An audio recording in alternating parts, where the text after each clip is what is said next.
The Galaxy S23 FE is the almost flagship device we have been waiting for some time.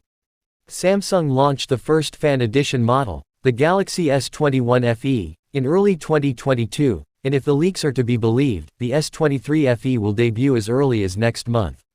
The specifications of the smartphone have slowly leaked out, and now a new report reveals how much it could cost in the US. MySmartPrice, citing industry sources, claims Samsung Galaxy S23 FE starts at $599 in the States. Although the report didn't mention the storage configuration, this price is likely for the rumored 8GB RAM plus 128GB storage trim.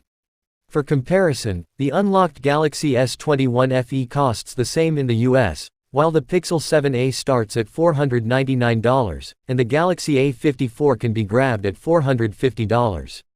If true, Galaxy S23 FE could be a good deal for the consumers in mid-range scarce US market.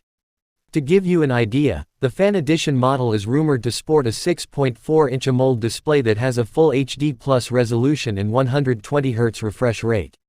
Under the hood, the device is expected to pack either the Qualcomm Snapdragon 8 Gen 1 or Exynos 2200, paired with 8GB of RAM and up to 256GB of internal storage.